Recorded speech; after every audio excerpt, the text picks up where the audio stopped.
आपने बहुत से लोगों से सुना होगा कि पोर्टफोलियो डाइवर्सिफाई करने के लिए 10 स्टॉक्स बहुत होते हैं। तो कोई कहता है 20 से 25 स्टॉक्स से ज़्यादा नहीं होने चाहिए।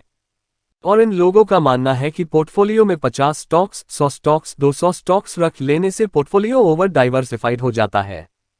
इनका मानना है कि ऐसा करने से रिटर्न्स कम हो जाते हैं।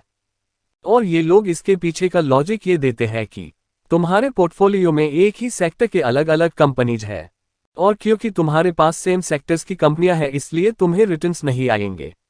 कुछ इस तरह के ही रीजंस आपको सुनने को मिलेंगे। अब आप मुझे एक बात बताओ, टू व्हीलर बनाने वाली TVS, Bajaj, hero, royal Enfield बनाने वाली आईएचएस मोटर्स, ये सब एक ही सेक्टर में काम करने वाली कंपनीज है। क्या इन सब ने अच्छे रिटर्न्स नहीं दिए हैं? आप वीडियो को पॉज करो और इन स्टॉक्स के और टाइम के चार्ट्स को देख कर आओ। आपको पता चल जाएगा कितने रिटर्न्स दिए हैं। सच्चाई तो यह है, इन लोगों के पास कोई एक्यूरेट रीजन ही नहीं है कि पोर्टफोलियो ओवर डाइवर्सिफाइड करने से रिटर्न्स क्यों कम आएंगे। पर मैं आपको छोटा पोर्टफोलियो रखने के पीछे का लॉजिक बताता हूं। आपको निफ्टी 50 के बारे में तो पता ही होगा। निफ्टी 50 में 50 स्टॉक्स होते हैं। अब आप मान लो कि आपने निफ्टी 50 के सारे स्टॉक्स खरीद लिए हैं। अब आप मुझे बताओ, क्या आप निफ्टी 50 को बीट करके निफ्टी 50 से अच्छे रिटर्न्स ला पाओगे क्या? इसका जवाब है आप नहीं बीट कर पाओगे। पर यही अगर आप निफ्टी 50 के फ्यूचर में टॉप परफॉर्म करने वाली 5-10 चुनिंदा कंपनीज में इन्वेस्ट करते हो, तो आप निफ्टी 50 के रिटर्न्स को बीट कर दोगे। यही है लॉजिक पोर्टफोलियो में कम स्टॉक्स रखने का। लेकिन यहां ध्यान देने वाली दो बातें हैं।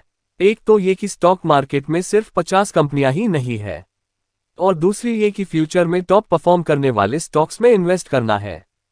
मान लो स्टॉक मार्केट में 2000 कंपनियां हैं, और उन 2000 कंपनियों में से 200 स्टॉक्स ऐसे हैं जो फ्यूचर में हाई ग्रोथ देने का पोटेंशियल रखते हैं।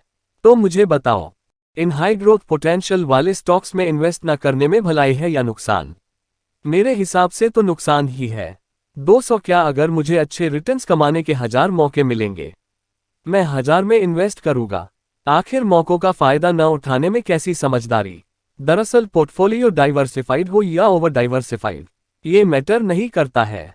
मैटर करता है कि आपने कैसे स्टॉक्स अपने पोर्टफोलियो में रखे हैं। आई होप आपको सब कुछ अच्छे से समझ आ गया होगा। वीडियो को यही एंड करते हैं। धन्यवाद। जय हिंद।